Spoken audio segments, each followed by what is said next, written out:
Hello everyone, my name is Farias and welcome to my channel.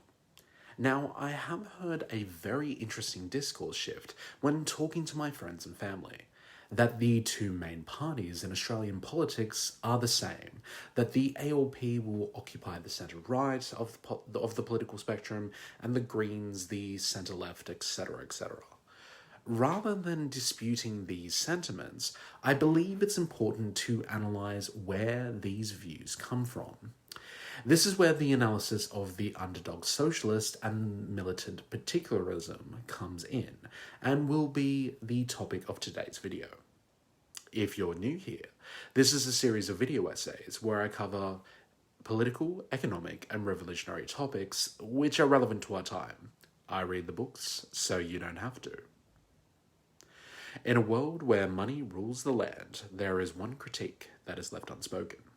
Integrity leads to innovation. Innovation leads to inequity. Inequity leads to insanity. Join me as we explore the four eyes of capitalism. If this is your first time here, consider subscribing for more content in the future. Let's jump right in. So, what do I mean by underdog socialist? It's a term that Rutger Bregman came up with to describe the practical mentality of social democratic parties. The worldview of the underdog socialist is that the neoliberals have mastered the game of reason, judgment, and statistics, leaving the left with emotion. Its heart is in the right place. Underdog socialists have a surfeit of compassion and find prevailing policies deeply unfair. Seeing the welfare state crumbling to dust, they rush in to salvage what they can. But when push comes to shove, the underdog socialist caves to the arguments of the opposition, always accepting the premise on which the debate takes place. The fact of the matter is the Overton window in terms of current political party framework and policy is becoming increasingly harder to manage capitalism for progressives that want to work within the system. When I say work within the system, I'm referring to what Eric Olin Wright refers to as taming capitalism. Capitalism, when left to its own devices, creates great harms. It generates levels of inequality that are destructive to social cohesion. It destroys traditional jobs and leaves people to fend for themselves. It creates uncertainty and risk in the lives of individuals and whole communities. It harms the environment. These are all consequences of the inherent dynamics of a capitalist economy.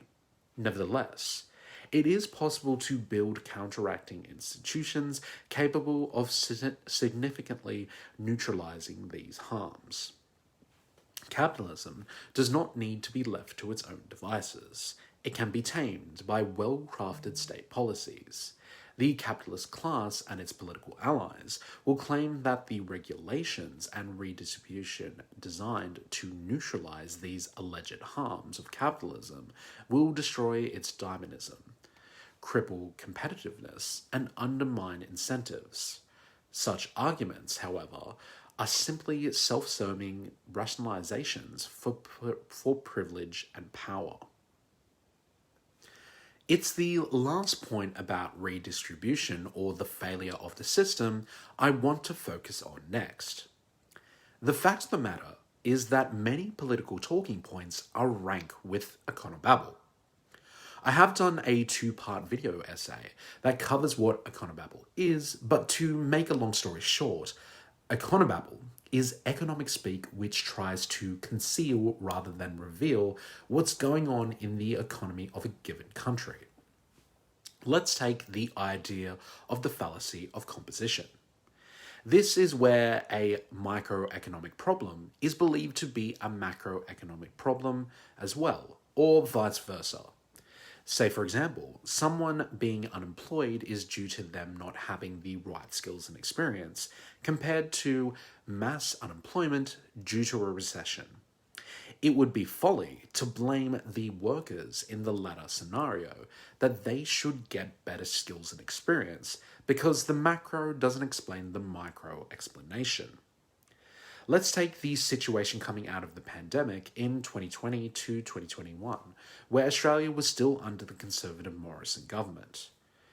Quite a few orthodox economists stated that the rise in inflation was due to wages being too high and similar to the 1970s, wages needed to be lowered. Now, putting the Australia Institute research on inflation increasing due to profits rather than wages aside, this sort of logic has unintended consequences and dangers. The fallacy of composition has reared its common sense destroying head again.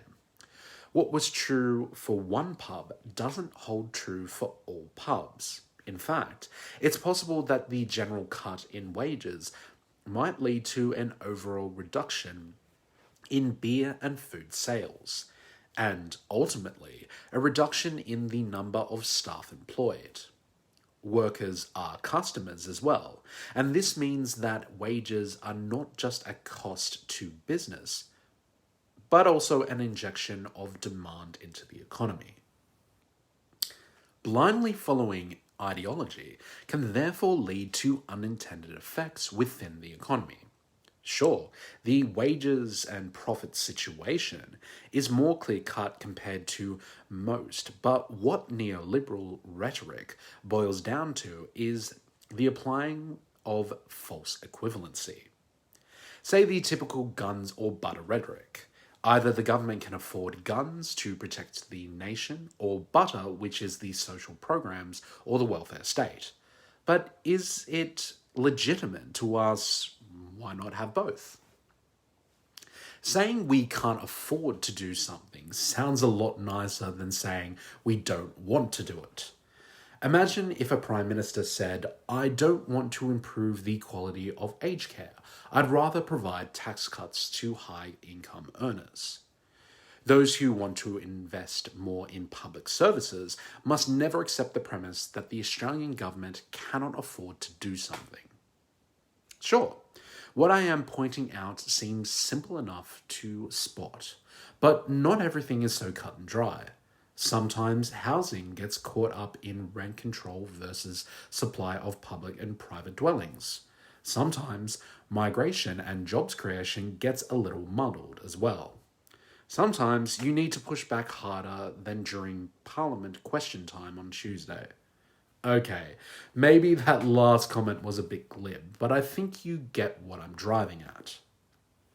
However, it is worth asking, well, if the underdog socialists are having such a hard time, is it worth reconnecting with the old guard? Is it worth re-establishing the solidarity and workers' movements? Yes, it is worth doing so, of course. Just not in its current state.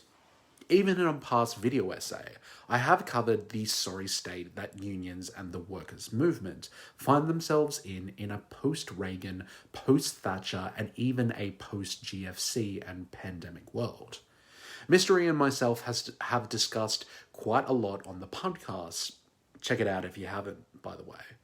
That if you mentioned about joining your union to a colleague at work, they would most likely look at you puzzled and say, okay, but how does that help me?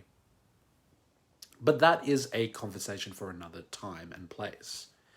I think there's a deeper issue when it comes to workers' movements that is a transitional issue from the 20th to the 21st century. The issue of militant particularism. In David Harvey's recent book, he recounts a story from the 1980s where he was part of a working group gathering findings about the Cowley car manufacturing plant in Oxford.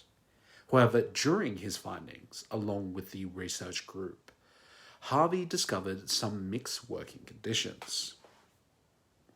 Deteriorating work conditions in the plant, for example, made it hard to argue unequivocally for the long-term preservation of what were, in effect, shit jobs, even though it was plainly imperative to defend such jobs in the short run because there were no reasonable alternatives. The issue here was not to subordinate short-term actions to long-term pipe dreams, but to point to how difficult it is to move on a long-term trajectory when short-term exigencies demand something quite different. There were also important ecological issues to be considered, deriving not only from the plant itself — the paint shop was a notorious pollution source — but also from the nature of the product.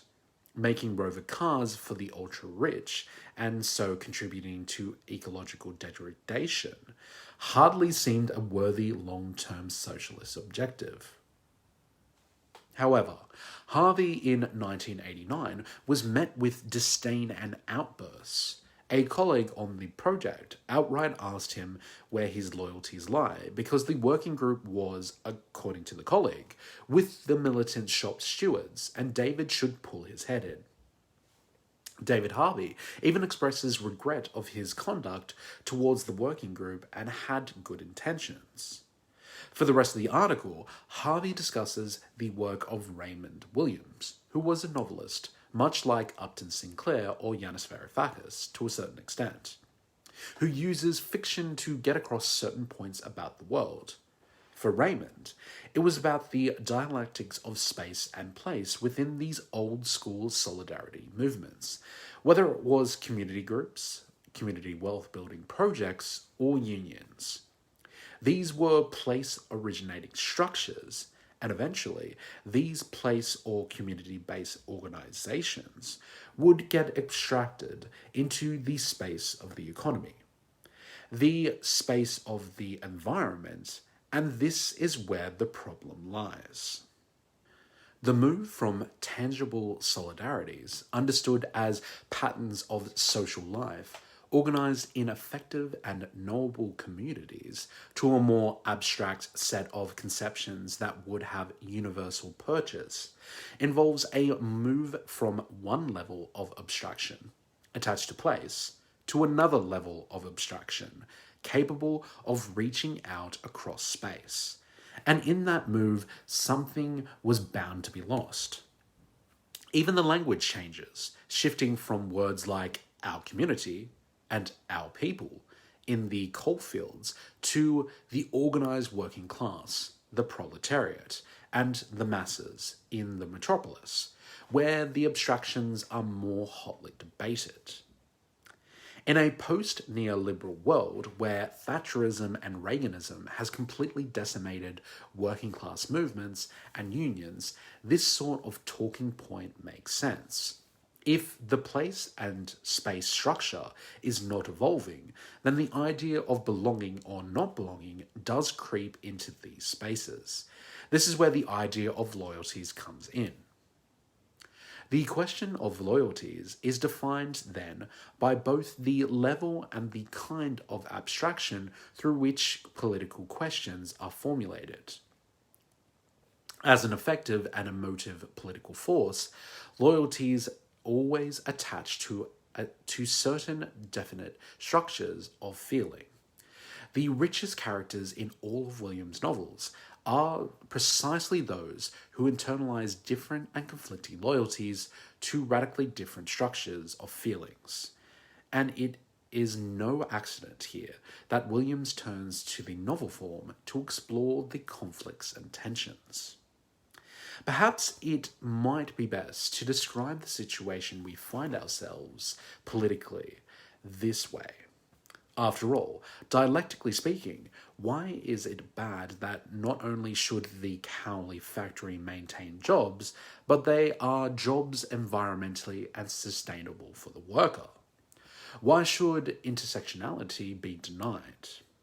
In a later article, David Harvey describes what he calls activity spheres, which are the touchstones of society and how an ideology and an economic system function. All of these activity spheres are embedded in a set of institutional arrangements, e.g. private property rights and market contracts, and administrative structures, the state and other local and multinational arrangements. These institutions evolve on their own account, even though they find themselves forced to adapt to crisis conditions and to changing social relations.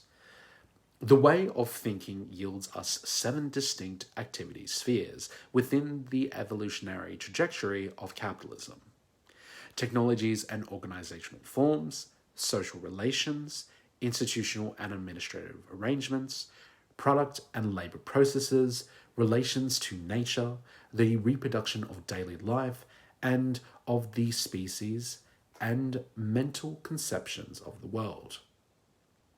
Whilst David Harvey goes into the activity spheres in detail in his article titled Capital Evolves, the concept of the activity spheres encompasses how the ideology, that is, capitalism, interacts with the world. Let's take something like the mental conceptions of the world, where it is an activity sphere about how capital accumulation interacts with knowledge structures, cultural norms, and beliefs. For example, short-term accommodation, like Airbnb, are an interaction of technologies and mental conceptions of the world. The interaction would, in Marx's eyes, cause something like housing, which originally had a use value, become even more entrenched into the mindset of an exchange value.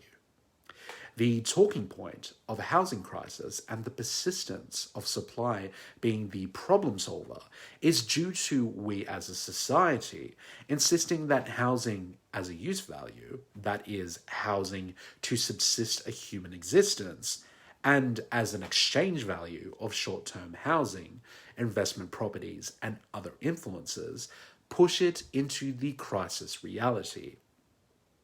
Houses have a use value to house people and their families, and hotels have a use value and short-term and business accommodation.